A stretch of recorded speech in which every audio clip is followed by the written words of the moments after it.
Hello friends, Radhe Radhe, जय श्री कृष्णा। मैं वंदना, multi talented. जय माता दी। आज मैं आपको अष्टमी और नवमी में कन्या पूजन कैसे करना चाहिए ये बताऊंगी कि अष्टमी में हमें नवमी 9 कन्या जिमाते हैं, तो अष्टमी और नवमी अगर आप नवमी पूजते हैं तो नवमी में 9 दिन पूजे 9 कन्या जिमाते ही हैं।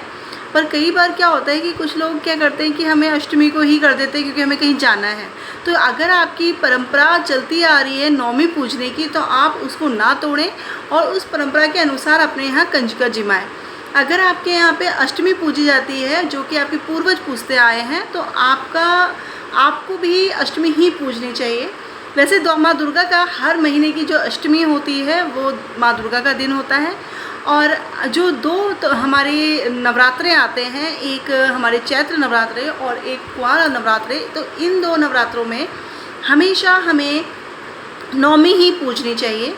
और जब भी आप कन्या पूजन करें तो उसमें जैसे भी आपकी श्रद्धा होती है उसके अनुसार आप कन्याओं को अच्छे से जो भी देते हैं या कुछ दक्षिणा वगैरह सब देते हैं, जिससे कन्या खुश होके जाएं और आपको आशीर्वाद देके जाएं। तो अष्टमी के दिन में या नवमी के दिन जब भी आप कन्या जिमाएं तो याद रखें कि आप अपनी कन्याओं के चरण जरूर धोएं।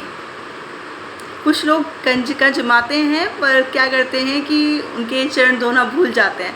तो कृपया करके आप एक पात्र में जल लेकर उनके चरण धोएं या फिर थोड़ा दूध मिला लें तो अच्छा ही रहेगा।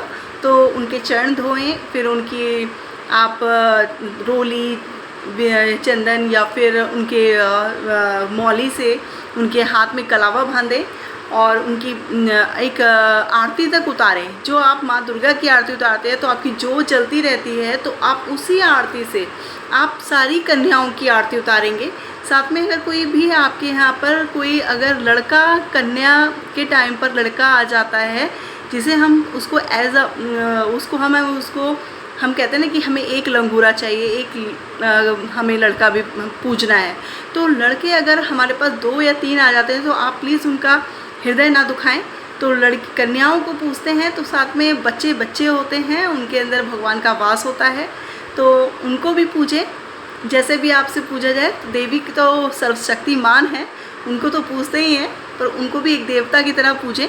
तो मेरा अनुरोध ये है कि आप देवी जब पूजन करते हैं या फिर कन्या पूजन करते हैं तो उसमें आपसे जितना अच्छे से आपकी मन भावना, जितनी अच्छी स्वच्छ भावना से आप उनकी पूजा आराधना करते हैं, वो आपको बहुत पुण्यदायी फलदायी होती है।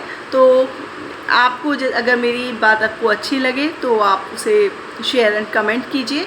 अगर आपको कुछ भी डाउट है या कुछ भी आपको क्वेश्चन है, आपका कुछ भी प्रश्न है, तो आप मुझसे ज़रूर पूछिए, मैं आपको अगली वीडियो में बताऊंगी। अभी अष्टमी के दिन बहुत दिन हैं, अभी 2 दिन हैं, मीन्स 2 दिन हैं और नवमी में 3 दिन हैं। तो आप देखिए, कीजिए, और अगर आपको लगता है कोई भी आपको डाउट है तो कृपया करके आप ज़रूर पूछिए।